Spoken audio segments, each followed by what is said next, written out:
Mon copain m'a quitté pour la raison la plus stupide après que je l'ai soutenu pendant des années. Mais il a oublié que la maison est à mon nom, et maintenant il vit dans sa voiture. Bonjour à tous. Nous faisons beaucoup d'efforts pour trouver les meilleures histoires pour toi. Si tu les apprécies et que tu veux nous aider, n'oublie pas de t'abonner. Commençons la vidéo. Laissez-moi commencer par dire que j'ai été avec Finn pendant 6 ans. 6 années que je croyais remplies d'amour, de loyauté, et surtout, d'une immense patience. Et quand je parle de patience, je veux dire que c'est moi qui l'ai soutenu financièrement pendant qu'il sautait d'un projet passionnel à l'autre. Il y a eu la chaîne YouTube qui n'a jamais décollé, même s'il jurait qu'il allait devenir plus célèbre que PewDiePie. Ensuite, la folie des NFT, sur laquelle il prétendait avoir une longueur d'avance, spoiler, ce n'était pas le cas. Et son passage éclair dans les crypto-monnaies, où il a perdu la majorité de ses économies. Pendant tout ce temps, c'est moi qui tenais la baraque. Le prêt immobilier? Moi. Les factures? Moi. Les courses? Moi aussi. Les mensualités de sa voiture? Devinez, moi. Finn était le rêveur, et moi, eh bien, j'étais la pauvre idiote qui croyait encore à ses rêves. À chaque fois qu'il venait me voir avec une nouvelle idée, les yeux pétillants d'enthousiasme, je refoulais mes doutes et je le soutenais. Cette fois, ce sera différent, disait-il. Et comme une imbécile, je le croyais. Les choses ont commencé à devenir bizarres il y a environ 2 semaines. Finn s'est mis à agir de manière distante, passant plus de temps que d'habitude sur son téléphone, et lançant des remarques étranges sur le besoin de prendre de l'espace pour grandir et se retrouver. Je n'y ai pas prêté attention au début. Il a souvent ce genre de discours pseudo-philosophique juste avant de lancer un nouveau projet. Mais ensuite, il s'est mis à faire des remarques sur l'état de la maison, ce qui était nouveau. Il pointait du doigt la vaisselle non faite ou le linge non plié avec un ton moralisateur que je ne lui connaissais pas. Puis, la semaine dernière, il m'a fait asseoir à la table de la cuisine en rentrant du travail. Il avait ce regard sérieux que je ne lui avais vu que quelques fois, généralement quand il s'apprêtait à m'annoncer l'échec d'un énième projet. Mais ce qu'il m'a dit m'a fait me demander si je n'étais pas dans un univers parallèle. Je pense qu'on devrait rompre, a-t-il dit. Tu ne fais pas assez de choses dans la maison. J'ai ri. Je pensais qu'il plaisantait, mais comme il ne souriait pas, j'ai senti quelque chose se briser en moi. Cet homme que j'ai littéralement materné pendant 6 ans m'accusait de ne pas assez contribuer? Quand je lui ai demandé de clarifier, parce que, sérieusement, il ne pouvait pas être sérieux, il a insisté. Tu ne ranges jamais rien, et j'ai l'impression que c'est moi qui fais tout le travail émotionnel ici. C'est toujours moi qui dois signaler ce qu'il faut faire. Laissez-moi vous décrire la scène. Je travaille comme une folle pour qu'on puisse vivre, pendant que lui est à la maison, à réfléchir à sa prochaine grande idée. Oui, parfois je suis trop fatiguée pour faire la vaisselle immédiatement ou pour plier le linge. Parfois, je laisse ma tasse de café sur le comptoir ou j'oublie de ranger mes chaussures. Mais vous savez ce que je fais? Je paie chaque facture qui nous permet d'avoir un toit au-dessus de nos têtes et de la nourriture dans le frigo.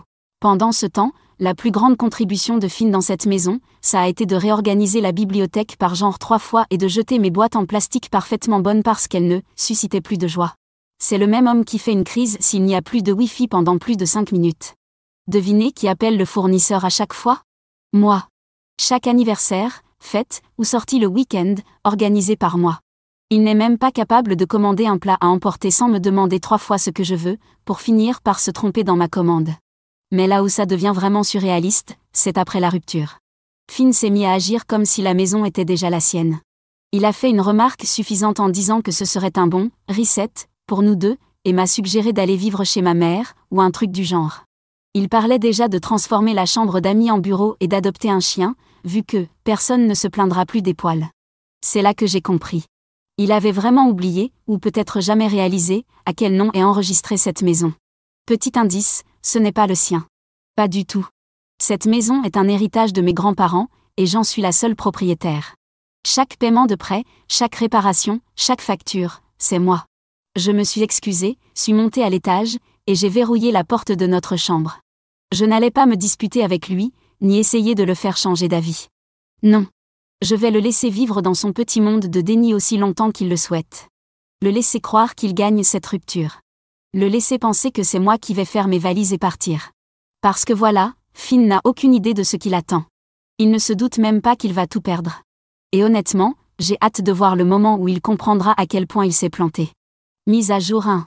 Comme je l'ai mentionné dans mon précédent message, mon copain, enfin, mon ex maintenant, Finn m'a largué sans prévenir, en prétendant que je ne faisais pas assez de choses à la maison. Ce qui est bien sûr hilarant, puisque j'ai payé absolument tout. Le prêt immobilier, les factures, les courses, Pendant que monsieur travaillait sur lui-même depuis 3 ans. Et n'oublions pas que je cuisinais, nettoyais, et faisais toutes les corvées, sauf celles liées à son précieux setup gaming. Mais le summum, c'est qu'après la rupture, Finn s'est comporté comme s'il était le propriétaire de la maison. Littéralement. Je pense qu'il lui a fallu à peine 5 secondes pour décider que cette maison lui appartenait désormais. Il ne l'a pas dit explicitement, mais sa façon de se comporter le criait haut et fort. Il traînait comme un roi dans un château qu'il n'a même pas construit. Il laissait traîner ses affaires partout et jouait à ses jeux jusqu'à 4 heures du matin comme si de rien n'était. Il me disait même ce que je devais emballer pour partir de manière ordonnée. Pendant ce temps, moi j'étais là, assise, en état de choc, attendant de voir jusqu'où irait son délire. Spoiler, il est allé très, très loin. Environ une semaine après la rupture, Finn m'a dit qu'il allait recevoir un ami. C'était pendant un de ces moments où il me regardait à peine, en marmonnant que je devais respecter son espace. Respecter son espace. Dans ma maison. Bien sûr, mon pote. J'ai juste hoché la tête en me disant, ok, voyons un peu qui est ce fameux ami. Quand la sonnette a retenti, j'ai ouvert la porte et je suis tombée sur une femme, souriante, une bouteille de vin à la main. Elle s'appelait Mila. Et laissez-moi vous dire, elle était tout à fait charmante, même polie. Mais il ne fallait pas être détective pour comprendre que ce n'était pas juste une amie. La façon dont elle regardait Finn, très clairement, ils étaient ensemble. Finn ne s'est même pas donné la peine de faire les présentations correctement. Il est passé devant moi comme si j'étais la femme de ménage, en faisant à Mila le tour du propriétaire. De ma maison. Et alors là, monsieur s'est mis à lui vendre le truc comme s'il était agent immobilier ou je ne sais quoi, voici le salon. Je pensais changer de canapé, quelque chose de plus moderne, tu vois. Là c'est la cuisine. J'adore l'agencement ouvert, c'est super pour recevoir. Et là c'est mon bureau. C'est ici que je travaille la plupart du temps. J'ai failli m'étouffer à cette dernière phrase. Travailler ? Ce mec n'a pas eu un seul emploi depuis février 2018. Le « bureau » dont il parlait, c'est en fait la chambre d'amis que j'avais aménagée pour qu'il puisse éventuellement faire du freelance, mais en réalité, c'est là qu'il passe ses journées à jouer à Fortnite. Mila, elle, avait l'air totalement sous le charme. Je la voyais déjà s'imaginer vivre ici, dans une maison parfaite façon Pinterest. Pendant ce temps, moi, j'étais dans la cuisine, agrippée à ma tasse de café si fort que je croyais qu'elle allait se fissurer. À ce moment-là, j'avais 2 options, exploser et leur balancer mes 4 vérités ou garder mon calme et laisser Finn creuser sa propre tombe. J'ai choisi la deuxième. Franchement, je voulais voir jusqu'où il allait pousser cette comédie. Toute la soirée, Finn s'est comporté comme s'il avait déjà tourné la page et qu'il me laissait gentiment rester ici le temps que je m'organise. Il a même eu le culot de me prendre à part pour me dire « Je pense qu'on devrait établir un calendrier pour ton départ. » Pas de pression, évidemment, mais Mila et moi, on doit commencer à planifier. Planifier quoi ? Une pendaison de crémaillère dans mon salon ? J'ai juste souri et répondu « Oh, ne t'en fais pas pour moi. Je gère tout. » Vous auriez vu sa tête. Tellement satisfait de lui. Il croyait vraiment qu'il avait gagné. Le lendemain matin, j'ai fait mon coup. Pendant que Finn dormait encore, j'ai appelé un serrurier et fait changer toutes les serrures. Le serrurier a mis moins d'1 heure. Je l'ai payé, je l'ai remercié, et je me suis installée avec une tasse de thé pour attendre. Quand Finn s'est enfin réveillé et a débarqué dans la cuisine comme s'il était chez lui, je lui ai dit tranquillement, « Au fait, j'ai fait changer les serrures ce matin. Tu vas devoir prendre tes affaires et partir d'ici ce soir. » Vous auriez dû voir sa tête. Il est devenu tout pâle. « Qu'est-ce que tu veux dire, t'as changé les serrures ? Tu peux pas faire ça. » « Oh, si, je peux tout à fait. C'est ma maison, tu te souviens ? C'est mon nom sur le titre de propriété. Tu n'y figures pas. Tu n'es pas sur le prêt. Et maintenant, tu n'es plus le bienvenu ici. » Il a essayé de discuter. De supplier. À un moment, il a même tenté de me culpabiliser, « Je croyais que tu m'aimais. Je croyais qu'on construisait quelque chose ensemble. » Mila est arrivée pendant tout ça, probablement en s'attendant à une petite soirée tranquille avec son « chéri ». À la place, elle a assisté à Finn en train de faire ses cartons pendant que je restais là, les bras croisés, en lui rappelant de ne pas oublier sa chaise gaming.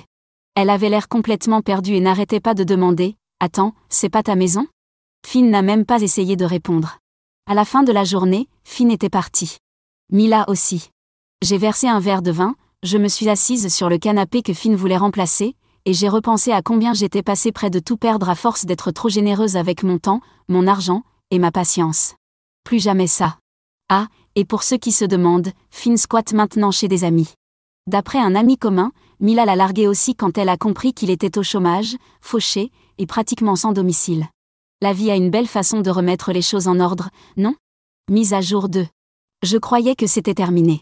Mais apparemment, Finn n'avait pas fini de s'humilier. Quelques jours après son départ, j'ai reçu un appel de Caleb, un ami que nous avons en commun. Il voulait prendre de mes nouvelles, soi-disant. Mais je pouvais entendre dans sa voix qu'il cherchait quelque chose. Alors je lui ai demandé cash, c'est Finn qui t'envoie ? Il a hésité, puis a fini par lâcher le morceau. Apparemment, Finn préparait cette rupture depuis des mois. Il avait raconté à tout le monde, amis, connaissances, famille, qu'il allait bientôt récupérer la maison et entamer un nouveau chapitre de sa vie. Il s'était peint comme le petit ami martyrisé, qui avait supporté mes reproches pendant des années. Selon lui, la maison lui revenait de droit à cause de tout le travail qu'il avait fourni pour en faire un foyer. J'ai dû arrêter Caleb là, parce que j'étais littéralement en train de m'étouffer de rire. Quel travail ? Ce mec ne faisait même pas sa propre lessive, alors entretenir une maison ? N'en parlons même pas. Je lui ai demandé si Finn avait mentionné le petit détail selon lequel la maison était à mon nom. Caleb m'a dit, il pensait que tu partirais dès qu'il te le demanderait. Et si ce n'était pas le cas, il trouverait un moyen. Oh Finn. Adorable, pathétique Finn. Il était tellement persuadé que j'allais me soumettre et lui laisser la maison qu'il s'était offert une petite tournée de victoire avant même la rupture. Il avait dit à tout le monde qu'il était enfin libre de se consacrer à sa vie, et avait même prévu une pendaison de crémaillère. Encore une fois, dans ma maison. L'audace. Caleb m'a aussi dit quelque chose qui m'a vraiment mise en colère. Finn avait minimisé tout ce que j'avais fait pour lui. Il racontait aux gens que je peinais à payer les factures et que c'était lui qui tenait tout à bout de bras. Ce même type qui ne connaissait même pas le montant du prêt immobilier mensuel. Les mensonges étaient si gros et si absurdes que je n'ai pas pu m'empêcher d'en rire. J'ai remercié Caleb pour les infos et j'ai commencé à réfléchir à comment clore cette histoire de manière inoubliable pour Finn. Au début, j'ai pensé à simplement laisser tomber. Finn était parti. La maison était à moi et je pouvais enfin tourner la page. Mais ensuite, je me suis souvenu de tout ce qu'il m'avait fait subir. Des années de manipulation émotionnelle, de parasitisme financier, et maintenant cette ridicule campagne de diffamation. Non. Je n'allais pas laisser passer ça. J'ai décidé de frapper Finn là où ça fait mal, son ego. D'abord, j'ai envoyé un message de groupe, poli mais ferme, à nos amis communs pour clarifier quelques points. La maison était à mon nom, à 100%. Finn n'avait jamais payé un centime pour le prêt immobilier ou les factures. Toutes ces déclarations comme quoi il avait construit notre vie ensemble étaient des mensonges éhontés. Je suis resté factuel et sans émotion, mais j'ai pris soin d'inclure des captures d'écran de nos anciens baux et factures à mon nom. J'ai même joint une photo de l'acte de propriété, où seul mon nom figurait. Il était hors de question de le laisser réécrire l'histoire à sa façon. Ensuite, j'ai contacté une association locale qui aide les gens à meubler leur logement. J'ai donné tous les restes de Finn, son vieux bureau, un canapé sur lequel il ne s'est jamais assis, et même la chaise gaming qu'il avait laissée dans sa précipitation. Ils étaient ravis de tout récupérer, et moi, encore plus de m'en débarrasser. Enfin, j'ai décidé de dire la vérité aux parents de Finn. Ils avaient toujours été gentils avec moi, et je trouvais qu'ils méritaient de savoir. Je ne suis pas entrée dans les moindres détails, mais j'en ai dit assez pour qu'ils comprennent que l'histoire de Finn en victime était une pure invention. Le message de groupe a explosé quasi immédiatement. La plupart des gens étaient choqués, mais me soutenaient, disant qu'ils n'avaient aucune idée que Finn racontait une telle absurdité. Quelques-uns de ses amis les plus proches ont tenté de le défendre, disant qu'il traversait une période difficile, mais j'ai vite coupé court, on traverse tous des moments durs, mais ce n'est pas une excuse pour mentir et profiter des autres. Évidemment, Finn a eu vent du message et m'a appelé furieux. Il m'a accusé d'avoir ruiné sa vie, et dit que je n'avais pas le droit d'exposer nos histoires personnelles. Je lui ai répondu calmement, tu le fais depuis des mois. Moi, j'ai juste rectifié les faits. Puis j'ai raccroché. Et je l'ai bloqué. Quant à ses parents, ils étaient horrifiés. Ils se sont excusés plusieurs fois, m'assurant qu'ils n'avaient aucune idée de la manière dont Finn me traitait. Sa mère a même proposé de me rembourser certaines factures qu'il avait accumulées. J'ai décliné.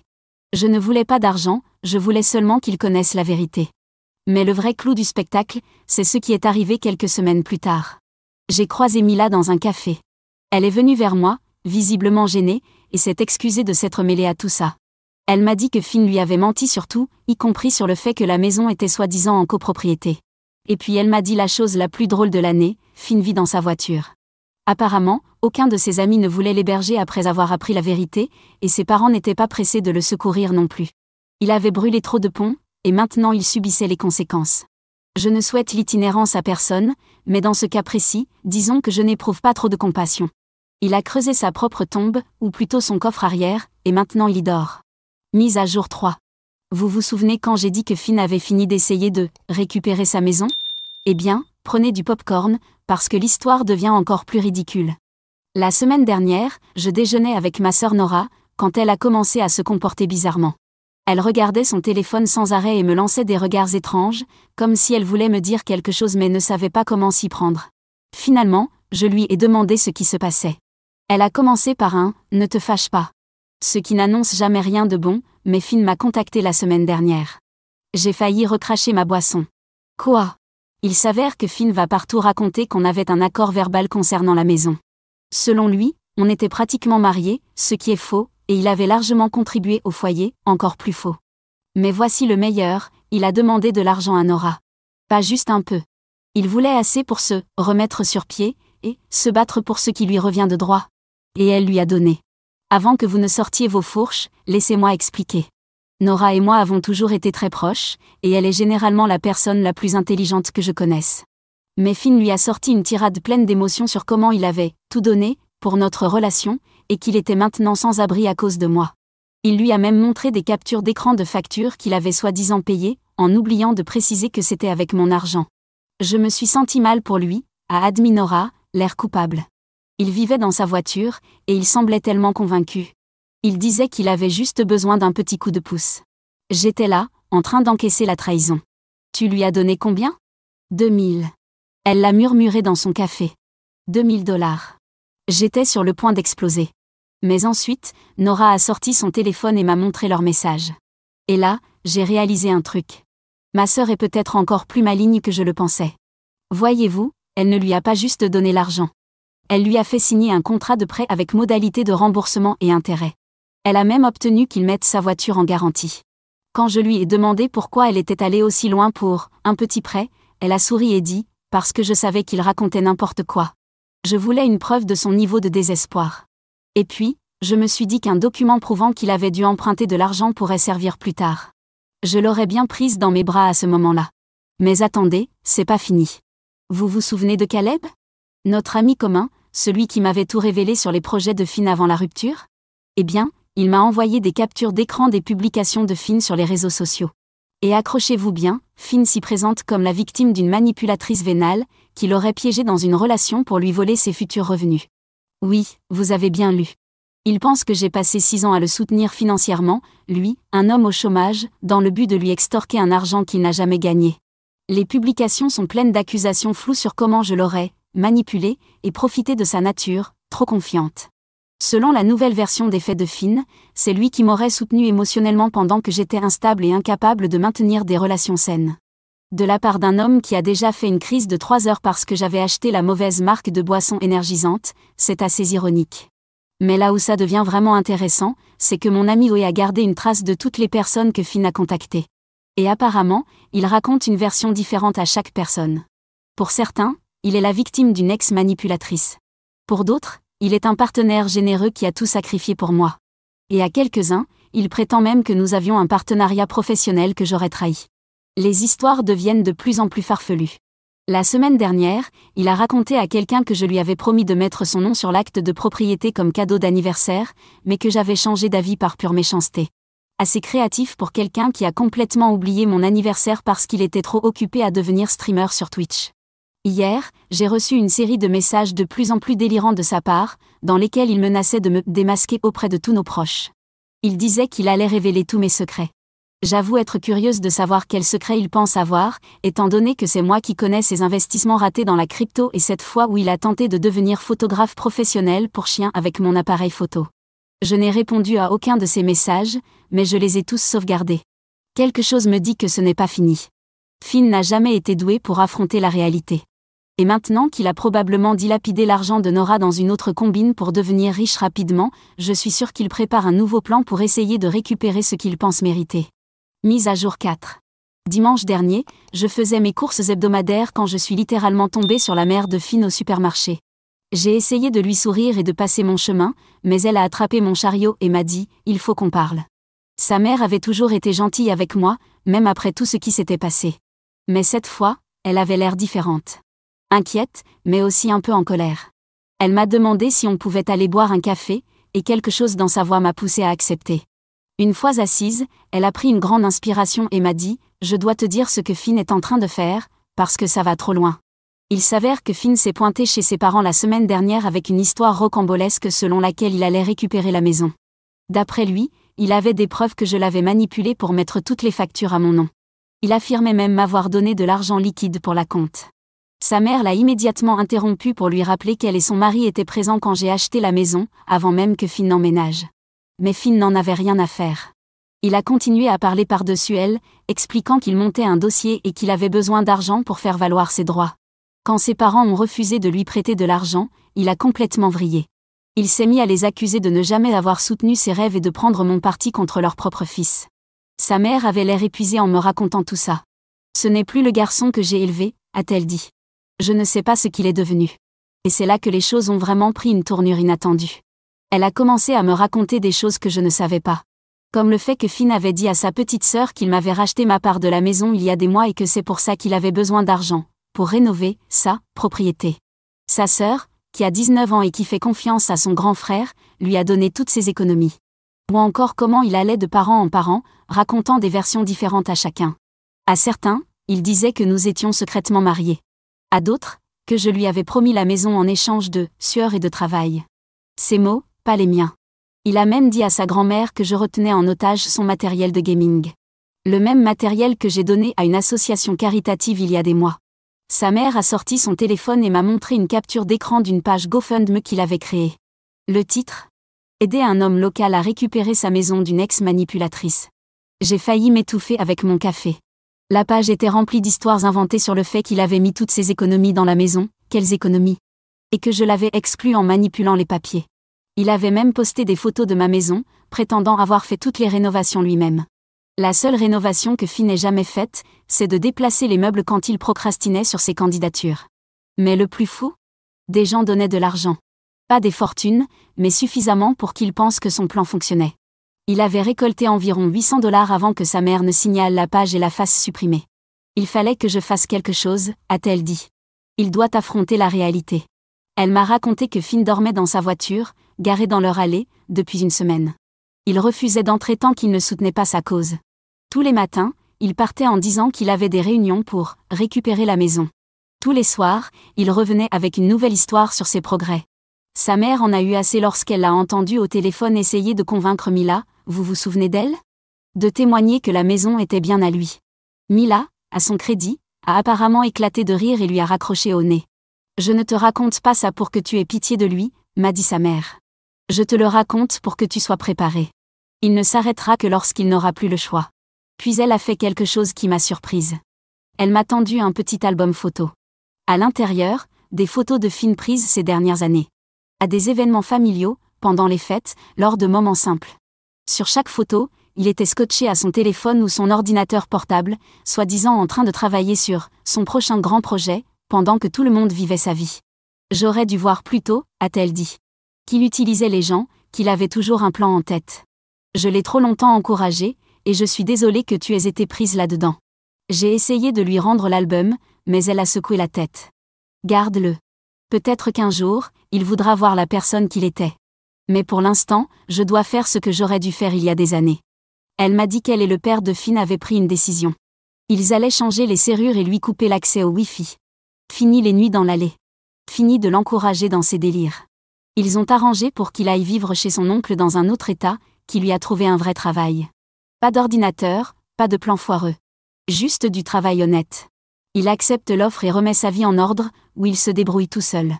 Mais on ne le laissera plus détruire la vie des autres parce qu'il refuse de construire la sienne.